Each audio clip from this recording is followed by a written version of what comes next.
Okay, I have a brilliant idea. At least, I thought it was brilliant for about 5 minutes. Then I started thinking it through, and somehow it only got better. It could make people calmer, cities quieter, and potentially turn India into an economic superpower. Wow! Let me explain. Whoa! Oof! Welcome to my brain jar! Stupid ideas always need a good scientific base, so listen to this. Researchers in Mumbai and Kolkata found that one of the biggest contributors to urban noise pollution, alongside construction sites and noisy festivals, is unnecessary honking. In Kolkata, one of the city's busiest intersections records an average of 18,857 horn honks per day. That's roughly 1 honk every 3 seconds during daytime hours. Parkour! Another study found that traffic itself wasn't always the main source of noise. Often, it was the horns. Frequent honking increased overall traffic noise by up to an additional 5 decibel. Because the decibel scale is logarithmic, it can make a busy street sound roughly 30 to 40% louder. A typical car horn reaches around 115 decibels. That's roughly like standing 2 meters next to a speaker at a Nickelback concert. Anyway, look at this graph. 1 honk is just a moment of noise. But when thousands happen every day, they become part of a constant background sound. According to the World Health Organization, traffic noise above 53 decibels can already affect health, and over 30% of Europeans are exposed to harmful noise levels. 3/4 of Germans report being disturbed by traffic noise, which sounds dramatic, until you remember this is also the country where people can identify the exact apartment where a chair was dragged across the floor at 10 p.m. This raises their blood pressure. Unfortunately, traffic noise does exactly the same thing. Long-term exposure to traffic noise has been also linked to increased levels of stress, a greater risk of sleep disturbances, concentration problems, and traffic sounds can trigger stress responses and raise blood pressure while you're asleep, even if they never wake you up.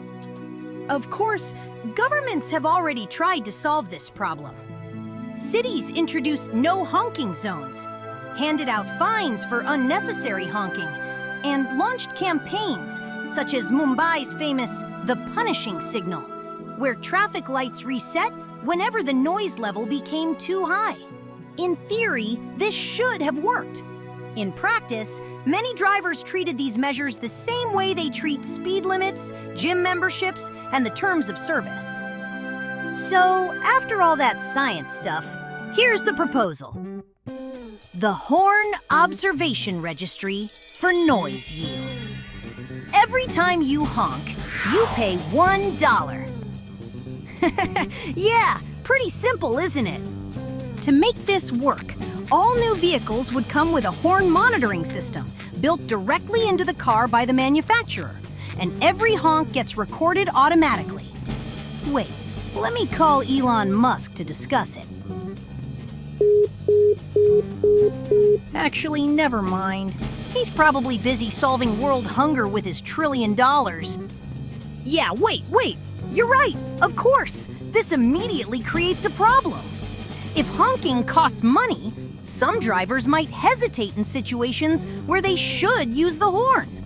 To prevent that, every driver gets a yearly free honking budget based on mileage. Drivers can also see their remaining honks on the dashboard. Unused honks expire at the end of the year, and particularly quiet drivers get a small tax bonus. And for the over 50 garden fence safety experts in the audience, like my owner's mom, emergency honks would be exempt. If the system detects anything that suggests you're about to crash, the horn would not be charged.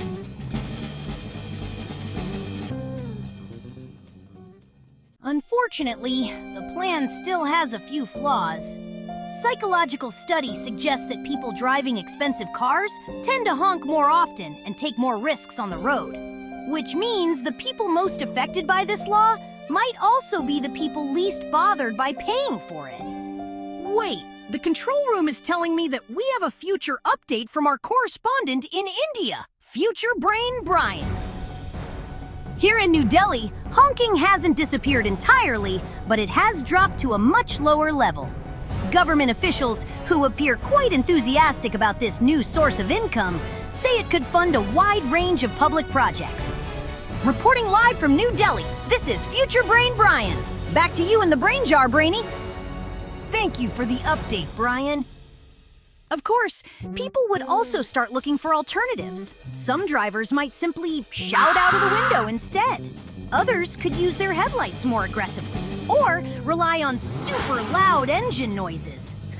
Human creativity tends to flourish whenever a new rule appears. At the same time, people would become much more selective about when they use their horns. Instead of honking at every minor inconvenience, drivers would save it for situations where it serves a purpose, such as preventing an accident. By putting a price on every honk, the system would add a brief moment of hesitation between feeling annoyed and expressing it. That probably wouldn't turn angry drivers into saints, but it might make traffic a little less stressful and a little less noisy. Whoa! So, would a $1 honk tax actually work? Probably not perfectly. But if it made people think twice before honking, reduced a little noise, and lowered stress, maybe there was something to the idea after all. And since none of us drive perfectly, perhaps we should all be a little more forgiving and occasionally tell each other to just calm down. Which, as every relationship expert knows, has a near perfect success rate.